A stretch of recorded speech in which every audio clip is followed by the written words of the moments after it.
പ്രധാന കഥാപാത്രത്തെ അവതരിപ്പിക്കുന്നത് അമ്മാനെയാണ്. അപ്പൊ എന്തുകൊണ്ടാണ് പ്രൊമോഷൻ അമ്മാനെ വരാനായിട്ട് ഷൂട്ടിലാണ് നേരത്തെ ഇങ്ങനൊരു വിവാദം വന്നിരുന്നൊരു നടി പ്രൊമോഷൻസ് പങ്കെടുത്തില്ല എന്നൊരു ഇത് വന്നിരുന്നത്? ഞങ്ങൾക്ക് പരാതിയില്ല. അതേപോലെ തന്നെ പോസ്റ്റേഴ്സും ഇൻസ്റ്റാഗ്രാമിൽ ഷെയർ ചെയ്യുകയോ അങ്ങനെ ചെയ്യാതൊരു കണ്ടിട്ടില്ല. അമ്മാന നല്ലൊരു നടിയാണ്. അമ്മാനെ കുറിച്ചൊക്കെ പറഞ്ഞ് ഇതുകൂടെ ഷെയർ ചെയ്യുന്നില്ല എന്ന് ചോദിച്ചാൽ ഞാൻ മാക്സിമം എൻ്റെ ബെസ്റ്റ് അമ്മാനോട് സംസാരിച്ചിരുന്നു. പിന്നെ പ്രൊഡക്ഷനും ടിആർസും എല്ലാവരും സംസാരിച്ചിരുന്നു. ലൈക്ക് മാക്സിമം കോപ്പറേറ്റ് ചെയ്യാൻ. എനിക്ക് തോന്നുന്നു മനു ഉണ്ടായിരുന്ന സമയത്ത്, ഡയറക്ടർ ഉണ്ടായിരുന്ന സമയത്ത് മേബി എന്തെങ്കിലും ഇഷ്യൂസ് ഉണ്ടായിരുന്നിരിക്കാം. എനിവേ പുള്ളിക്കാർക്ക് ഇപ്പോഴും അത് ഫീൽ വന്നിട്ടുണ്ടാവില്ല. 3 years കഴിഞ്ഞു. ഇപ്പോൾ അങ്ങനെയാണെങ്കിലും അപ്പോൾ 3 വർഷം കഴിയുമ്പോൾ സ്വാഭാവികമായിട്ടുള്ളൊരു മാനുഷിക പരിഗണന എന്നുള്ളത് കൊണ്ട് തീർച്ചയായിട്ടും അവരതെല്ലാം മറന്ന് സഹകരിക്കേണ്ടതാണ്. എന്തുകൊണ്ട് എനിക്കറിയില്ല.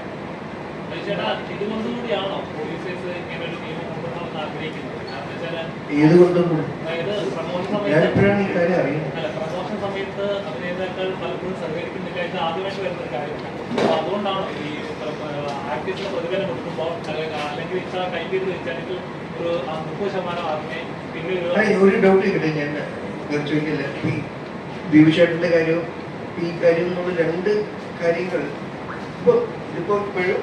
ഇതിപ്പോ റീസെന്റ് ആയിട്ട് കടന്നതാണെന്ന് പറയും. അല്ലാതെ ഇത് ഒരുപാട് സംഭവിക്കുന്ന ഇൻഡസ്ട്രി സ്ഥിരത്തിന് മുമ്പിലായതുകൊണ്ട്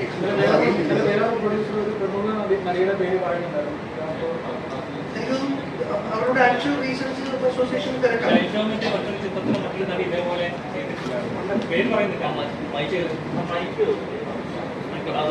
എന്താ പറയുക, നിങ്ങൾ ചോദിക്കുമ്പോൾ മൈക്ക് വെച്ചാൽ ബെറ്ററാണ്. ഇത് ഫീൽഡിൽ വരുമ്പം ചോദ്യമില്ല. ഇവിടെ ഇരിക്കുന്നത് വെറുതെ ഉത്തരം. ഇതിനു മുമ്പ് പല ഇൻസിഡൻസ് ഷൈൻഡോമിന്റെ ഒരു ചിത്രത്തിൽ നായിക ഇതേപോലെ ചെയ്തിരുന്നു. ബാൽഫാസിന്റെ ചിത്രത്തിൽ ഇതേപോലെ സംഭവിച്ചിരുന്നു. ഇതിപ്പോ കുറച്ചായിട്ട് ഇങ്ങനെ സംഭവിക്കുന്നുണ്ട്. എനിക്കൊന്ന് കാശ് ആദ്യമേ കിട്ടുന്നതുകൊണ്ട് പിന്നെ പ്രൊമോഷന് വന്നില്ലെങ്കിലും കുഴപ്പമില്ല എന്നുള്ളൊരു ചിന്താഗതിയാണ്. തീർച്ചയായിട്ടും എന്തെങ്കിലും ഇപ്പൊ നൈന പറഞ്ഞ പോലെ എന്തെങ്കിലും പേഴ്സണൽ റീസൺസ് ഉണ്ടാവാം 2 കൂട്ടർ. അപ്പൊ അത് എനിക്ക് തോന്നുന്നു ഒരു മുറി ചർച്ച ചെയ്ത് തീർക്കേണ്ട കാര്യങ്ങളാണെന്നുള്ള അഭിപ്രായക്കാരുണ്ട് പൊതുവെ. ഒരിക്കലും നമ്മൾക്കൊരു ഇഷ്യൂ വരുമ്പം ഉടനെ അത് സമൂഹ മധ്യത്തിൽ വന്ന് ചർച്ച ചെയ്യണം എന്നുള്ള ആളല്ലേ. Never to the media. അല്ല, നിങ്ങൾ ക്രൂരൻ, നിങ്ങൾ നിറമാണ്, നിങ്ങൾ ആവശ്യമാണ്. പക്ഷെ എന്റെ കാര്യത്തിന് എനിക്ക് ഹാൻഡിൽ ചെയ്യാൻ അറിയാം. നിങ്ങളുടെ സഹായം വേണം. ഞാൻ അത് തന്നെ ചെയ്യും. ഞാൻ പോയി ഹാൻഡിൽ ചെയ്യും. എന്റെ സംഘടനയിലുള്ള എന്നെ സഹായിച്ചിട്ടുള്ള അതേ സംഘടനകളിലേക്ക് പോയി കാണും. ഞാൻ മീഡിയയിൽ ഒന്നും പറയാറുണ്ടോ? പിന്നെ അതിനെ ഇത്രയും കാലമായിട്ട് എന്റെ അറിവിലില്ല.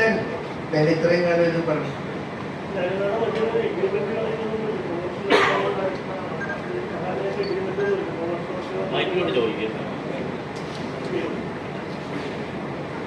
ചിറാണി എന്നുള്ള സിനിമ റിലീസാകുമ്പോൾ അതിന്റെ പ്രൊമോഷന് പറഞ്ഞിട്ടുള്ള എഗ്രിമെന്റ് ഉണ്ടായിരുന്നില്ലേ എന്നുള്ള കാര്യമായി ചോദിച്ചു. നോർമലി നമ്മൾ എഗ്രിമെന്റ്സും കാര്യങ്ങളും ചെയ്യുന്നതാണ്. എന്താണ് റീസൺ എനിക്കും അറിയത്തില്ല.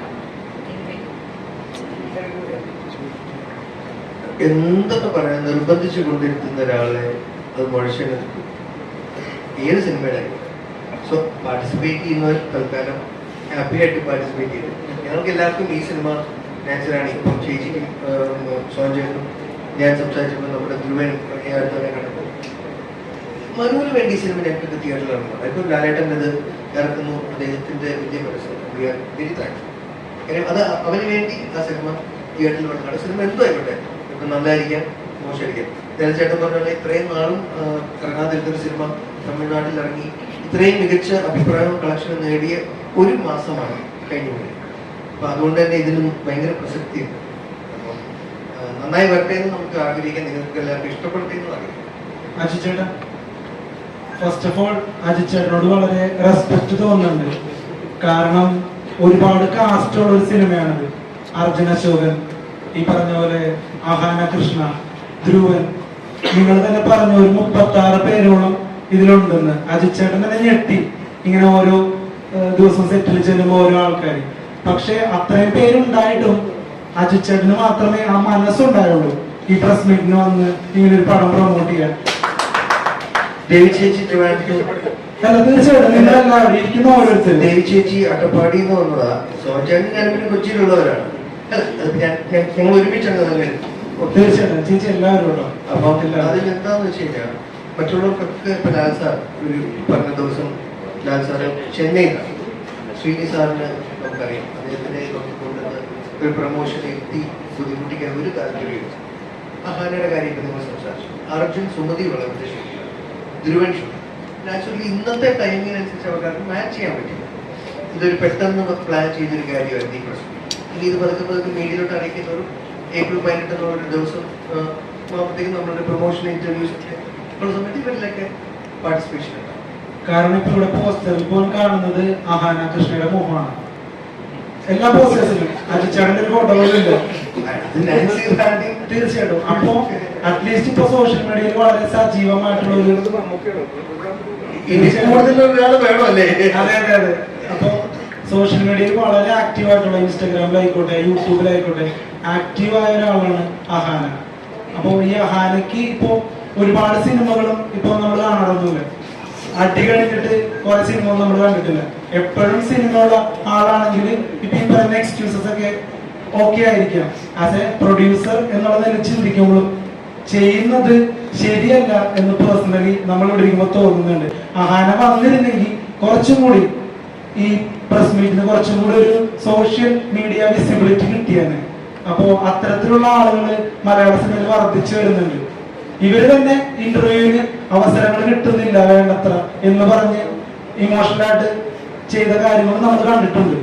അപ്പൊ ഇവരെ ഇരട്ടത്താപ്പിന് എങ്ങനെയാണ് അജിച്ചേട്ടൻ നോക്കിക്കാണുന്നത്? ഇവിടുത്തെ ആക്ച്വൽ റീസൺ എന്താണ് മനു അഹാന എന്നുള്ളത് ഇനിയും നമുക്ക് സത്യം അറിയാൻ ഒരു വഴിയില്ല. കാര്യം ഒരാളില്ല അല്ലെ. എപ്പോഴും നമുക്ക് ക്ലാരിറ്റി കിട്ടണമെങ്കിൽ രണ്ട് സൈഡും കേൾക്കണം. ഇനി അതിനൊരു ഓപ്ഷൻ ഇല്ല. അപ്പൊ ഇനി ഒരിക്കലും ഉത്തരവില്ലാത്തൊരു കാര്യത്തിനെ കുറിച്ച് നമ്മൾ പുറകോട്ട് പോയിട്ടുണ്ട്. പക്ഷെ അഹാനയ്ക്ക് പറയാം. അഹാന പറയുന്നത് ഇനി നമുക്ക് വിശ്വസിക്കേണ്ടി വരും. തീർച്ചയായിട്ടും. കാര്യം മനു ഇല്ല, അതേ പറഞ്ഞു.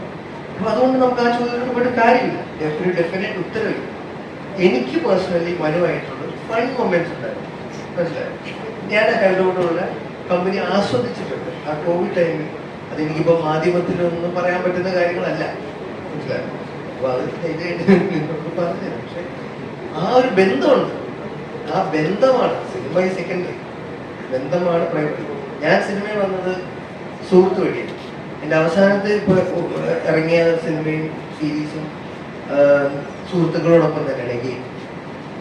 അപ്പൊ എനിക്ക് പ്രൈമറിലി ഈ പറഞ്ഞ പോലെ ഫ്രണ്ട്ഷിപ്പ് എന്ന് പറയുന്നത് ഇമ്പോർട്ടൻ്റ്. അപ്പോൾ അയാൾ എൻ്റെ ആ സമയത്ത് ഞാൻ ഒരുപാട് അയാൾ ഇതോടെ ചിരിച്ചതാണ്. കോവിഡ് സമയത്ത് അയാൾ എനിക്ക് EMI അടയ്ക്കാൻ സഹായിച്ച ആളാണ്. അർജുൻ അശോകൻ തുടങ്ങിയവരുടെ ഈ വിട്ടുനിൽക്കലിനെ കുറിച്ച് അർജുൻ സുമതി വളവിന്റെ ഷൂട്ടില്ല ഇൻട്രസ്റ്റഡ് ആണ്. അയാൾ വരും, ധ്രുവൻ വരും. ലാൽ സാറ് കോണ്ടാക്ട് ചെയ്തപ്പോൾ ചെന്നൈയിലാണ്. നമുക്ക് അങ്ങനെ വരെ ബുദ്ധിമുട്ടിക്കാൻ പ്രൊഡക്ഷന് താല്പര്യം.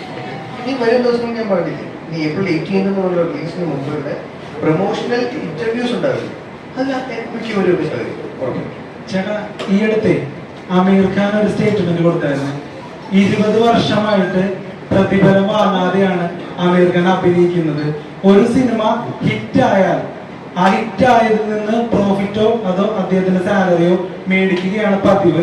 അതുകൊണ്ടാണ് എല്ലാ പ്രേക്ഷകരും ഇഷ്ടപ്പെട്ട താരേ സമയം പോലുള്ള സിനിമകളൊക്കെ ഇറക്കാൻ സാധിച്ചത് എന്ന് അദ്ദേഹം പറഞ്ഞായിരുന്നു.